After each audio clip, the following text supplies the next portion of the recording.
Hi, I'm Arnie Gunderson from Fairwinds. In the past, we've talked about how the accident at Fukushima should teach lessons to the 100 operating nuclear reactors here in the United States and the 400 operating nuclear reactors around the world. The Nuclear Regulatory Commission had a task force that evaluated Fukushima and found 40 pages worth of concerns. Well, today I wanted to talk to you about how those Fukushima lessons should be applied not to the operating reactors, but to new reactors that are being constructed in China and are being proposed right here in the United States. There are lessons to be learned here for these new reactors, but right now the Nuclear Regulatory Commission is not insisting that those new designs incorporate any lessons from Fukushima. They're very near to being licensed right now without including any Fukushima modifications. Fairwinds was retained by the AP1000 Oversight Group to take a look at one reactor built by Westinghouse Toshiba. It's called the AP1000 design. They asked us to take a look at Fukushima in relationship to this AP1000 design to see if it really is safe enough. This AP1000 design is different than any reactor that's ever been built. There are several of these being constructed in China right now, and about a dozen that are proposed in the southeastern part of the United States. What makes the reactor unique is that it has a huge water tank on the roof. It's about 6 million pounds of water that sits directly above the nuclear containment. In the event of an accident, a waterfall is supposed to begin that will flow over top of the nuclear containment and take the heat away as a cloud of steam. Now that 6 million pounds will last between 2 and 3 days, and then it's empty and it has to be replenished. This design has never been tested as a full-scale test, yet it's being proposed and almost licensed in 2 locations in the southeast. The Nuclear Regulatory Commission has yet to issue a design certification for this plant. However, 2 plants in the southeast, the Vogtle plant in Georgia and the VC Summer plant in South Carolina, are anxiously awaiting the approval of the NRC. What's the rush? There's no power requirements that are pressing in either Georgia or South Carolina. And in fact, when these plants are built, the electric rates are going to go up. They're going to go up a lot. So what's the rush? It seems to be congressional pressure is being put on the Nuclear Regulatory Commission to get these plants licensed. Industry pressure is being put on the Nuclear Regulatory Commission for the same goal. And on top of that, the states of Georgia and South Carolina are anxious to have about 4,000 unemployed construction workers have employment for the next 3 or 4 years as these plants are being built. This isn't about safety. This is about pressure being applied on the Nuclear Regulatory Commission by Congress and the nuclear industry. The design certifications for these units appear to be fast-tracked. They're rapidly approaching approval from the NRC, despite the fact that Fukushima modifications have not been included. As a matter of fact, the NRC has actually said, well, we'll worry about the Fukushima modifications while these plants are being built. I don't think that's a good idea. I think the right way, and the least expensive way, would be to incorporate the Fukushima modifications in the design before the design certification is issued. I've looked at the design and I found about 6 areas where the Fukushima lessons can directly be applied to this AP1000 design. First, this AP1000 design, built by Westinghouse Toshiba, has a containment whose maximum design pressure is 59 pounds. When you do the calculations after an accident, not including any lessons learned from Fukushima, it turns out that the accident pressure is 58.3 pounds. So there's only 0.7 of a pound of pressure difference between what engineers expect will happen and what the containment is designed to withstand. Now, 59 pounds is about the pressure in a bicycle tire. And we're talking about 0.7 of a pound difference between its maximum design pressure and what Westinghouse Toshiba thinks an accident will really create. I think it's too close to the margin. And we still haven't factored in any of the lessons that we've learned here on Fukushima. The second Fukushima lesson that has not been incorporated in this Westinghouse Toshiba design is the fact that the reactor at Fukushima is continuing to generate heat from something called an inadvertent criticality well after it should have shut down. Now, Westinghouse Toshiba assumes that after an accident, the control rods fall in and the heat from the nuclear chain reaction stops. What Fukushima has showed us is that that may not be the case. There may be a chain reaction that continues even after the control rods were supposed to fall in. That creates extra heat and extra pressure inside the containment. Now, this containment is within 0.7 of a pound of pressure from what its design value is. And that means that any extra heat generated from an inadvertent criticality is going to push the containment pressure above what it's designed to handle.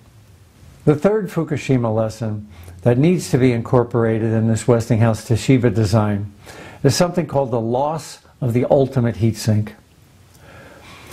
At Fukushima, the cooling pumps were right along the ocean, and the tsunami came in and destroyed the pumps. This picture shows rubble all the way along the coastline of the Fukushima reactor. That's where the pumps that cool the plant are. Well, without pumps to cool the plant, there is no way to get rid of the heat from that nuclear reactor. It doesn't matter that the diesel generators were flooded. Even if the diesels had worked, the pumps that cool the diesels and the pumps that cool the reactor had been destroyed by the tsunami anyway. This is called the loss of the ultimate heat sink, and is something that the NRC is not paying attention to in operating nuclear reactors, let alone this AP1000 design. Well, how does the loss of the ultimate heat sink pertain to this Westinghouse Toshiba design?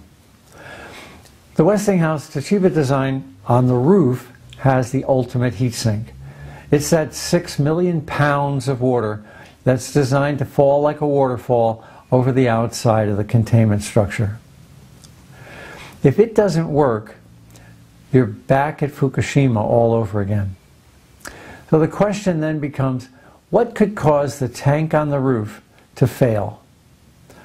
There's a report on our website that details many reasons why that tank may fail, but basically it boils down to 3 different areas. The first is that from a seismic standpoint, the wrong place to put all the weight in a power plant is on the roof, because when the earth shakes, the top shakes more. So from a seismic design standpoint, it's the wrong idea. The second, and probably even more critical issue, is that from a terrorism standpoint, the biggest target on site is in the most easily accessible location, right on top of the containment. It's not designed for an airplane strike, and it's plainly visible for terrorists if they decided that they wanted to take out the ultimate heat sink.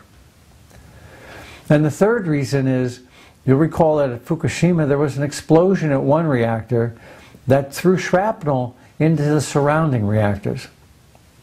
Well, the Vogel site and the VC Summer site have other reactors on them. If the other reactor has an accident and explodes, the shrapnel from those reactors can wipe out the tank on top of this AP1000 design. So for those reasons and others, it is entirely possible that you can have a loss of the ultimate heat sink on this Westinghouse Toshiba design. But the Nuclear Regulatory Commission assumes that the probability of this happening is 0. They assume it cannot happen. I don't think that's right, especially in light of what we learned at Fukushima. The fourth problem that Fairewinds identified for the AP1000 oversight group is the fact that the nuclear fuel pool on the AP1000 design is almost identical to the fuel pools of all of the operating reactors in the world, including the ones at Fukushima. Now, you'll remember that the Unit 4 fuel pool at Fukushima blew up. It generated enough hydrogen that it blew the sides off the building because it wasn't cooled. That same exact cooling system is in place on the AP1000 design. Yet, amazingly, the Nuclear Regulatory Commission is allowing this plant to be built, while at the same time telling the nuclear industry that it has to fix the cooling of the fuel pool on its operating reactors. Again, on the Fairewinds site and on the NC Warren site, there's a more detailed explanation about this fuel pool cooling system. The Westinghouse Toshiba design has a fifth problem. On multi-unit sites, if one unit were to explode like Fukushima 1 or like Fukushima 3, the rubble would fall onto the Westinghouse AP1000. Well, we already talked about how the rubble could damage the tank on the roof, but it doesn't stop there. This design is meant to be cooled by the water falling from that 6 million pound tank. Well, that creates a chimney, and the air is pulled in from the outside, and as the water's falling down, air is moving up along the outside of the containment, and steam comes out the roof of this containment. That's the way it's supposed to work. Well, on a multi-unit site, if one unit has an accident and throws up a cloud like Fukushima 3 did, it's likely that the dirt and the dust and the rubble in that cloud will plug the air intakes on the AP1000 and prevent its ability to cool itself. That hasn't been analyzed by the NRC or by Westinghouse Toshiba. As a matter of fact, they assume there's a 0% probability of that happening. The sixth issue that Fairewinds discovered was that this AP1000 design is really close to its design margin, and yet the Nuclear Regulatory Commission assumes that nothing leaks out of that containment and into the gap that then gets sucked out the roof. They assume there's a 0 probability of that occurring. Fukushima shows that we've had 3 containments that have leaked directly into the environment. Yet the Nuclear Regulatory Commission assumes there's 0 probability of that very same thing occurring. Now we'll also remember that the Fukushima Unit 3 had something called a detonation shockwave. The AP1000 design can't handle a detonation shockwave. It's way too close to its design margin right now to withstand the extra stresses that we know already happened on Fukushima Unit 3. Fairewinds came up with a report about 18 months ago on this issue called the chimney effect and the problem of leakage right into that annular gap and up out the roof. Yet the NRC has refused to look at that report and in fact has said that there's no chance that radiation can be released directly from the containment. I think it's wrong. I think Fukushima shows clearly that containments do leak directly into the environment, and the AP1000 is no exception. Finally, the Nuclear Regulatory Commission uses something called risk-informed decision-making. Prior to Fukushima, if you had asked the NRC what the chances of a nuclear meltdown were, they would have said about the same as being hit by a meteor.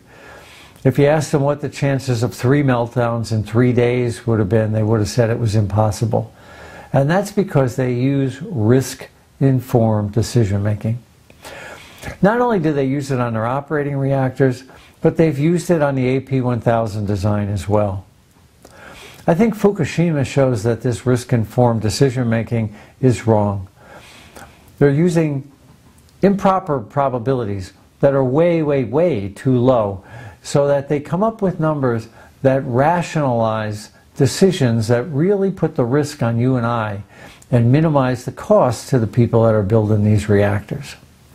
I think it's time to reverse that process with the AP1000 design and to put in reasonable probabilities into these calculations so that public health and safety are really protected. Last year, I met with the Nuclear Regulatory Commission about the AP1000 design, and I had concerns. I got the impression in that meeting that there was nothing anyone was ever going to do to stop this design certification from being approved. Since I met with the NRC, there's been 3 nuclear meltdowns. Now, you'd think that the Fukushima accidents would cause the NRC to stand back and say, what have we been doing wrong? What should we do to make these plants safer? That's not happening. What's the rush at the NRC? They are pushing rapidly to give a design certification to the Vogtle units and the VC Summer units. And to my mind, there's no pressing need. America doesn't need the power. Georgia and South Carolina have more than enough. And when the plants are going to be built, the cost of power from them is going to be higher than anything they could buy from any other source. It doesn't make sense, except for the political pressure that's being applied. Well, this full report is on the Fairewinds website and on the NC Warren website. I urge you to read the full report, and if you have any questions, please contact NC Warren at the phone number that's displayed on your screen. Thank you very much. For Fairewinds, we'll keep you informed.